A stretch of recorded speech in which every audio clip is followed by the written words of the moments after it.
I was inspired by a trip to New York State in the Catskills. I was on my way up there under some kind of control. It seemed almost like the wheel was moving by itself. I know it sounds strange, but it's true. And I reached an old cabin in the woods, and inside there were what I considered to be aliens. They were not from this world, as far as I could see. They're very angelic people, and they had all kinds of instruments in the cabin, all types of electronic, like what we'd call pianos and organs. And on the wall, they had a 1-inch thick 2x2 television screen, and they could move it anywhere they wanted to. I think we're getting that nowadays. We're getting into that now, 35, 40 years later. But I went in there, and they showed me the instruments, the musical instruments, and I expressed the wish that I wished I could play the piano. And they said, well, maybe we can help you. I don't know what they did, but I could sit down after that visit to the cabin, after meeting these wonderful people, and I could play anything by ear. I think it all began when I was very young, approximately 10 years old, in the early 30s, when I went up into the woods, as I often did, and saw a beautiful lady on a rock with a stream going by. And I was really surprised, because first I thought it was one of the farm people, because there were farms nearby. But this woman wasn't dressed in a farm outfit. She was dressed in beautiful, flowing gown.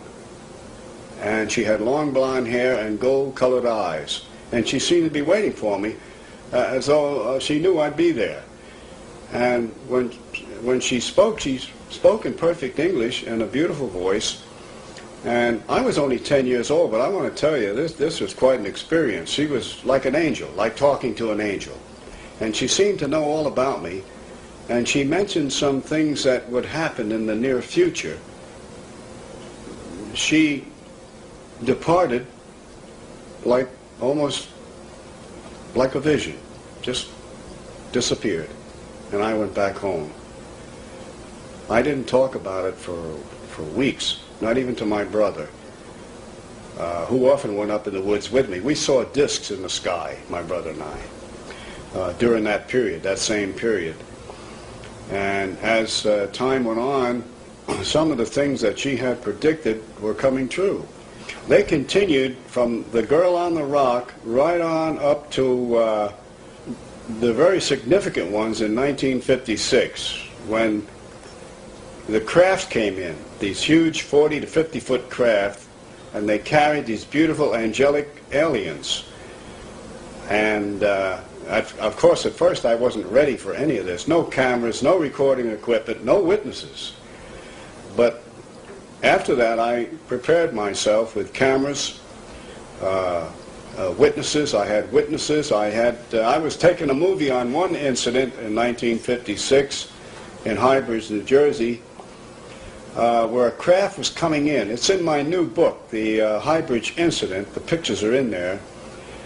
And the craft is coming in, and I'm taking a colored movie, 8mm movie of this. I have several witnesses from the local area, and also a federal agent from the Bureau in Newark, New Jersey, was standing right next to me. I was filming a craft coming in. The door opens when it landed, and two men got out. One went to the left, one went to the right, and then a beautiful lady got out. But she had a type of spacesuit on. And she walked toward me, and when she got about 25 or 30 feet from me, she didn't say a word. And she touched something shiny on her belt. And that shiny thing got bigger and bigger and bigger, and finally enveloped her whole body to where I could see her body as a light form. And then it disappeared. And I was really surprised. I yelled back at the craft. I said, where did she go? Where is she? And they yelled back in perfect Oxford English, she's here with us in the ship. So evidently their technology has taken them into some type of teleportation, which we haven't approached that yet. Our scientists have not approached that yet, that I know of. And so evidently they have mastered time, motion, and energy in some way. Shortly after that, the two men went in the craft, the door closed, and it silently rose and left the area. I only have parts of it and slides I made from the original. The Federal Bureau of Investigation, the Bureau out of Newark, New Jersey, took the original film. As you know, there is a definite government cover-up for 3 reasons: political, religious, and scientific, and for national security.